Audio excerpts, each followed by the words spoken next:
Hello learners, welcome back.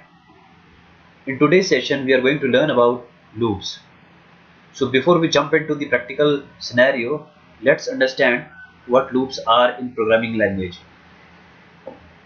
Loops, as the name suggests, they keeps on executing a piece of code for n number of times. So to give you an example, let's say if I want to print a counting, let's clear these first. If you want to print a counting like this 8 9 10, what we have to do is, if I want to do it through VBA, what we have to do is, let's create a subroutine called counting. Now we first have to supply the address of first cell, and that would be workbooks, book 1, sheets, sheet 1 dot cells, row 1 1 equals 1. So what this will do is, this 1 would be printed at this address, so in this cell of the sheet of this workbook. Now we have to print 2, we'll change it to 2, we'll change row number to 2, similarly for 3,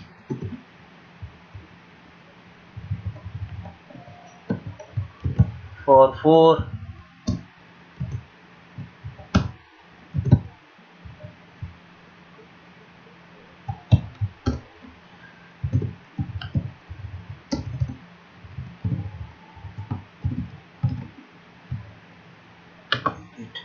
five, 6, 7, 8,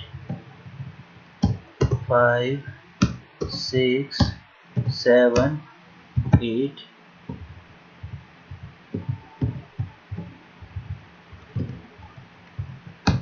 9 and 10.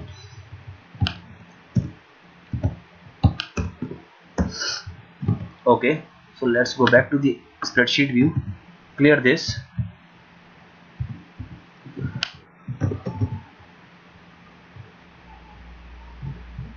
Go to macros, run counting. Do you see that we got these numbers? Let's run again. Let's run it from here this time. Do you see?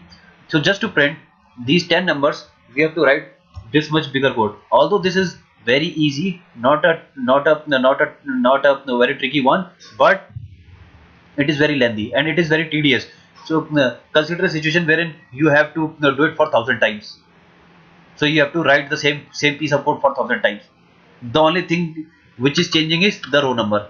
So in this sort of situation, loops can play a very good role.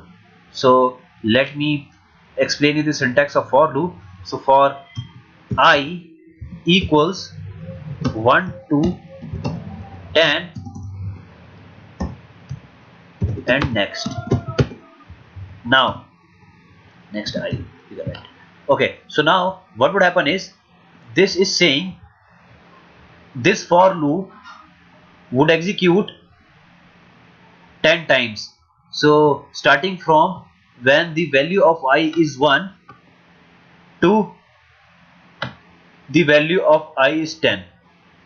So every time this loop run, the value of I would be incremented to 2, incremented by 1. So first time it run, the value of I would incremented to 2, next time it would be incremented to 3, and then 4, then 5, until we reach 10.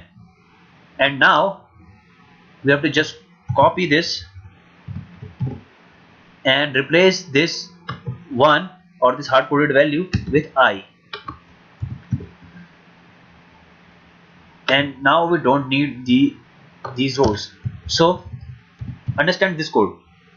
So in this code, what would happen is, first time when the loop starts, the value of I is 1. So this I would be replaced by 1, and again this I would be replaced by 1. So in cell 1 1 we would have 1. Again, the second time when loop runs, the value of I is now 2.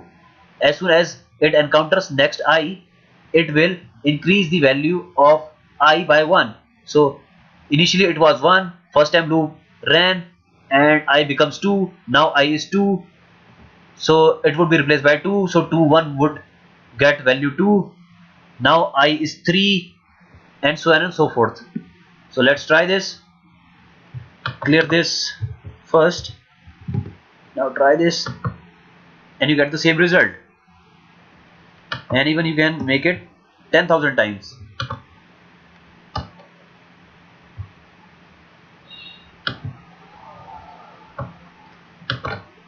So it was a basic example how we can use loop to print numbers, but in practical situation we can use loop in other situations as well. So let's use our previous example wherein we find out the bigger number out of 2. Let's have some random numbers from 0 to 100 or 1000, and same here. So we have got a range of 1000 numbers, 10,000 numbers, sorry. Now we want to compare all these numbers. So this would be compared with this would be compared with this, and based on the comparison, a less than, a greater than or equal to sign would be assigned. Now we'll use the same code. The only difference would be we will put it inside the for loop. So for I equals 1 to 10,000 and next I. The other thing we have to do is we have to replace this 1 with I. Now our code is ready to run.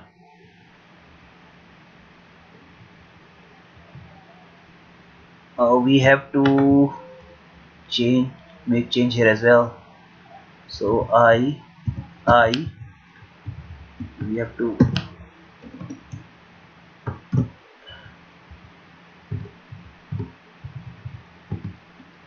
so initially in our previous example wherein we were just comparing two numbers, we were reading the values from cells and assigning it to variables only once, but this time we have to every time read the new value from the new row, and we have to assign them to variables so that they can be compared. So that's why I have put those variable 1 and variable 2 inside the for loop statement. Now try this,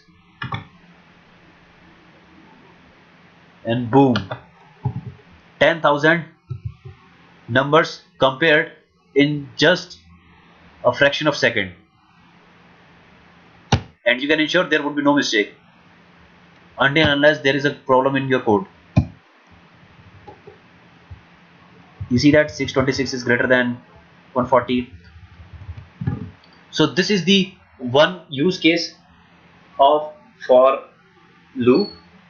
There is another loop called while loop, but if you know one loop, you can we easily manage things with one loop. You don't need to use other loop. Everyone has their own favorite loop. My personal favorite is for loop, so most of the time I use for loop. So you can practice for loops with some hypothetical situations. Make your own situations.